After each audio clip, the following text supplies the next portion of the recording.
वक्त की बड़ी खबर आपको बता दें, राम मंदिर दान चोरी मामले में एसआईटी की जांच तेज हो गई है।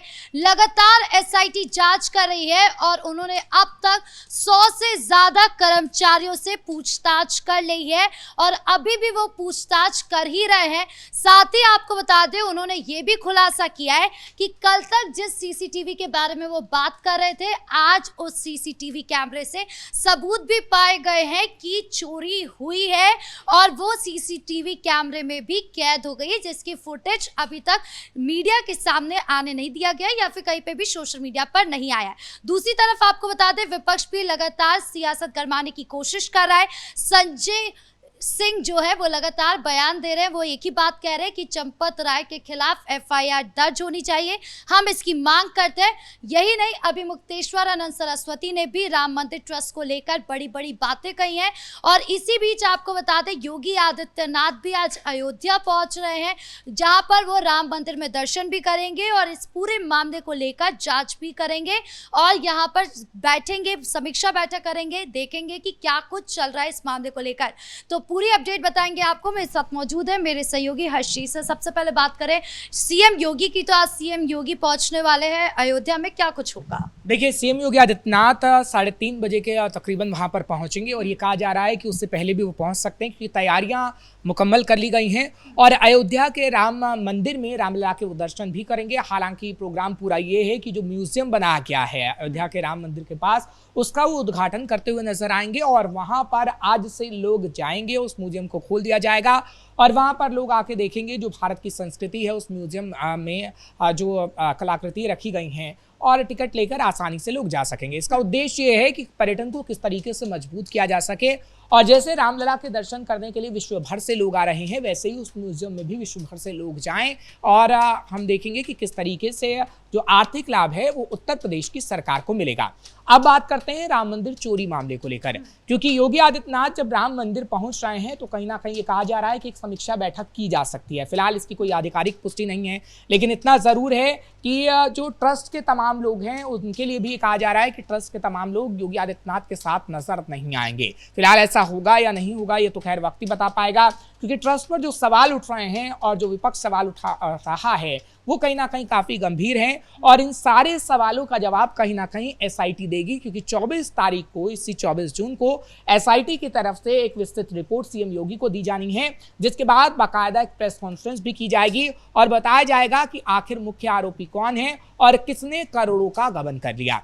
तो आप ये कह सकते हैं कि देखिए, एसआईटी का आज 5वां दिन है जो कि जांच पड़ताल उस वक्त कर रही है और आपने ठीक कहा, जो शुरुआत में आपने कहा कि 100 से ज्यादा लोगों से अभी पूछताछ हो गई है। हालांकि ये संख्या आज 200 के करीब भी पहुंच सकती है। जो तमाम कर्मचारी हैं उनसे पूछताछ हो रही है और जो मुख्य भूमिका में टिन्नू यादव का जब हम जिक्र करते हैं कि टिन्नू यादव है और टिन्नू यादव ने ही इस पूरे प्रकरण को रचा है, तो खैर अभी उस पर आरोप सिद्ध नहीं हुआ, लेकिन आरोप लग रहे हैं कि टिन्नू यादव ने करोड़ों का गबन किया है।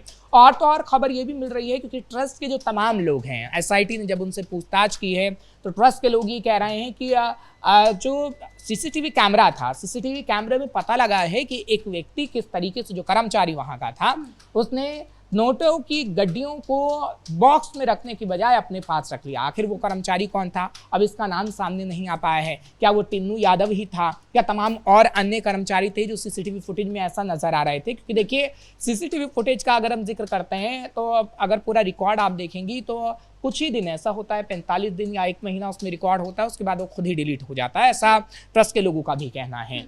तो उस दिन का रिकॉर्ड खास तौर पर देखा जा रहा है, क्योंकि देखिए ये जो बात चल रही थी वो 1 साल से लगातार चल रही थी, क्योंकि ये दावा ठोका गया है कि 1 साल से ये सब हो रहा था और दान का गबन किया जा रहा था और करोड़ों रुपए अपने घर ये कर्मचारी लेकर जा रहे थे। तो सीसीटीवी फुटेज में कुछ तो आया होगा, इसमें कोई दो राय नहीं है, लेकिन हाँ, सीसीटीवी फुटेज जब तक एसआईटी अपनी विस्तृत रिपोर्ट नहीं दे देती है ना तो जारी की जा सकती है, क्योंकि ये तमाम जो जांच है वो उसको गुप्त भी रखा जा रहा है, क्योंकि जब तक आरोप सिद्ध नहीं हो जाएगा, जब तक हम देखेंगे कि किस तरीके से एसआईटी अपने जो सबूत है उसको इकट्ठा करने की कोशिश करेगी। सर, आज अयोध्या में एक और बड़ी चीज होने वाली है। राम मंदिर में जब भी अभी तक सीएम योगी पहुंचे तो हमेशा देखा गया है कि ट्रस्ट के लोग उनके स्वागत के लिए खड़े रहते हैं या फिर चंपत राय सबसे आगे खड़े रहते हैं, लेकिन आज पहली बार होगा कि सीएम योगी के लोगों ने पहले से ही ये आदेश दे दिया है कि चंपत राय हो या ट्रस्ट के आसपास के लोग हो, वो सब नहीं होने चाहिए। ऐसा क्यों किया गया?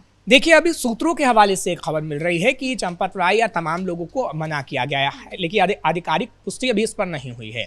लेकिन इतना जरूर कहा जा सकता है कि चंपत राय की इसमें भूमिका नजर नहीं आ रही है। हाँ, देखिए, विपक्ष का काम है सवाल उठाना। अगर हम ट्रस्ट के लोगों की बात करें तो ट्रस्ट के जो मुख्य अहम लोग हैं उनका किसी का भी नाम अभी सामने नहीं आया है। हाँ, इतना जरूर है कि जो एसआईटी पूछताछ कर रही है वो 9 से 10 घंटे की जब पूछताछ करती है तो ट्रस्ट के लोगों से भी पूछताछ होती है, क्योंकि पूछताछ किया जाना बहुत जरूरी है। जो पैसों का गबन किया गया है, ये गबन उन कर्मचारियों ने किया है जो कर्मचारी नोटों के बंडल को बनाने का काम करते थे, जो दान पेटी से पैसा निकालने का काम करते थे और जो पैसों को बॉक्स में रखने का काम करते थे। इस बात को कहीं ना कहीं समझना होगा, क्योंकि देखिए, खास तौर पर विपक्ष चंपत राय को निशाने पर ले रहा है, क्योंकि योगी आदित्यनाथ के हमेशा वो करीब रहे हैं। खास तौर पर वो बीजेपी को निशाने पर ले रहा है, योगी आदित्यनाथ को निशाने पर ले रहा है, क्योंकि वो राजनीति करना चाहता है। लेकिन अगर हम जांच की बात करें तो एसआईटी की जांच बेहद अलग होगी। जांच मुख्य तौर पर उन आरोपियों की जाएगी जिसने उन पैसों का गबन किया, क्योंकि पिछले दिनों जो आपने छापेमारी कार्रवाई देखी है, चाहे फिर लवकुश के घर छापेमारी हुई हो, टीनू यादव के घर छापेमारी हुई हो, वहां से लाखों रुपया भी बरामद किया गया है। अब इन पैसों का कितना गबन हुआ, 200 करोड़ हुआ, 1200 करोड़ हुआ, क्योंकि विपक्ष तो आरोप लगा रहा है कि 1200 से 1400 नहीं, 12,000 से 14,000 करोड़ का गबन हो गया। ये तो विपक्ष के आरोप हैं, लेकिन बड़ा चढ़ा के बातें बताई जा रही है। विपक्ष कहीं ना कहीं बातें बोल रहा है, लेकिन ये जांच का विषय है और जब तक जांच पूरी नहीं हो जाती है, एसआईटी क्लियरेंस नहीं दे देती है कि इतने करोड़ की चोरी हुई है और उसके पास उसके सबूत हैं, जब तक अभी कुछ भी नहीं कहा जा सकता है। लेकिन हम बार बार कह रहे हैं कि सीएम योगी आदित्यनाथ के संज्ञान में अगर कोई भी प्रकरण आता है तो हम हमेशा से देखते हैं कि वो कार्रवाई अंजाम तक पहुंचती है और उसके बाद आरोपियों को सख्त से सख्त सजा मिलती है। सर, विपक्ष की ओर से ये भी आरोप लगाया जा रहा है कि जितने भी कर्मचारी आरोपी पाए गए हैं या फिर अभी आरोपी पाएंगे, उन सबके घर पर बुलडोजर चलना चाहिए। बिल्कुल, देखिए, विपक्ष की तरफ से कहा जरूर जा रहा है कि अगर किसी ने दान चोरी की है या फिर कोई भी व्यक्ति है जिस मामले में फंसता है तो उसके घर पर बुलडोजर चलाया जाए। देखिए, जो आरोप सिद्ध होगा, अगर उसका मकान अवैध तरीके से होगा, क्योंकि देखिए, अगर किसी का मकान अवैध तरीके से है तो उस पर बुलडोजर चलना स्वाभाविक है और योगी आदित्यनाथ उसके घर पर बुलडोजर इसलिए चलाते हैं क्योंकि वो घर अवैध तरीके से बना होता है। ये नहीं है कि वैध घर है या फिर किसी के घर पर भी बुलडोजर चला दिया जाए। ठीक बात है कि विपक्ष मांग कर रहा है, लेकिन जब तक ये आरोपी जिन पर आरोप लगा है उन पर सिद्ध नहीं हो जाता कि वो आरोपी हैं, उसके बाद ही हम देखेंगे कि योगी आदित्यनाथ तुरंत कार्रवाई करेंगे। ऐसा नहीं है कि योगी आदित्यनाथ का प्रशासन कार्रवाई नहीं कर रहा।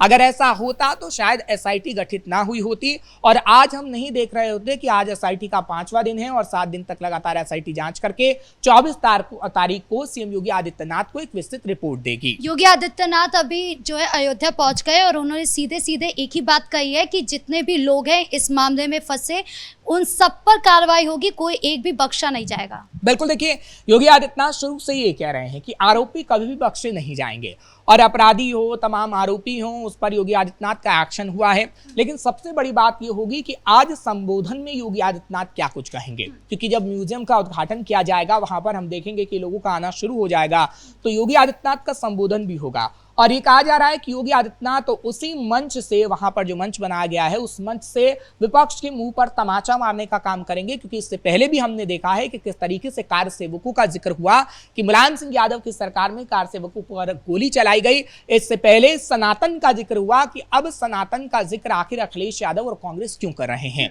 मनोज तिवारी हो, रवि किशन हो या फिर निरहुआ हो, तमाम ऐसे लीडर हैं बीजेपी के, उन्होंने कहा कि सनातन धर्म की फिक्र अब क्यों अखिलेश यादव को होने लगी, अब क्यों हिंदुओं की फिक्र अखिलेश यादव को होने लगी है। सर, अभी मुक्तेश्वरानंद सरस्वती का भी बयान सामने आया। उन्होंने भी कहा कि ट्रस्ट जो है वो शुरू से उनकी बीच में ही गड़बड़ी थी। जब उनको लेकर आए थे सरकार की तरफ से सिर्फ 1 रुपये दिया गया, बाकी पैसे जो थे अन्याय के पैसे से जो है ट्रस्ट को खड़ा किया गया।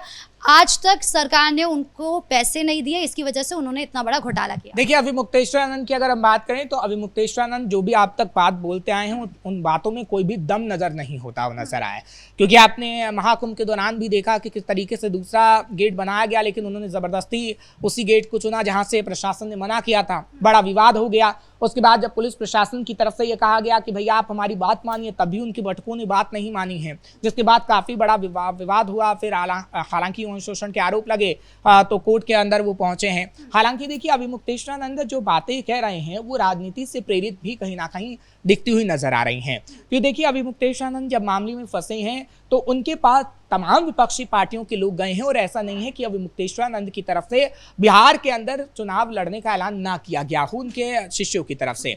तो कहीं ना कहीं उत्तर प्रदेश में चुनाव है, अभी मुक्तेश्वरानंद भी क्या अपना राजनीतिक भविष्य बनाना चाहते हैं और इसलिए बयान दे रहे हैं, ये सबसे बड़ा सवाल है। और विपक्षी पार्टी को तो हम देख रहे हैं कि विपक्षी पार्टी किस तरीके से राजनीति इसलिए कर रही है कि कुछ ही समय चुनाव का रह गया है। लेकिन आज उम्मीद है कि योगी आदित्यनाथ सबको करारा जवाब देंगे, इससे पहले वो देते आए हैं, जिसके बाद अखिलेश का मुंह बनना तय है। जी, इस मुद्दे पर जानकारी देने के लिए बहुत बहुत धन्यवाद। तो कुल मिलाकर राम मंदिर दान चोरी के मामले में एसआईटी जांच का आज 5वां दिन है, जिसके बीच आज सीएम योगी अयोध्या पहुंच गए हैं, जहां पर वो एक तरफ तो ये कह रहे हैं कि वो सारे कर्मचारी जो भी आरोपी पाए गए हैं उन सब पर एक्शन लेंगे और इन सब के बीच जो विपक्ष बार बार सियासत करने की कोशिश कर रहा है उनको भी करारा जवाब देंगे। ब्रेकिंग न्यूज में इतना ही। कैमरा पर्सन राजकुमार के साथ मैं राधिका राज।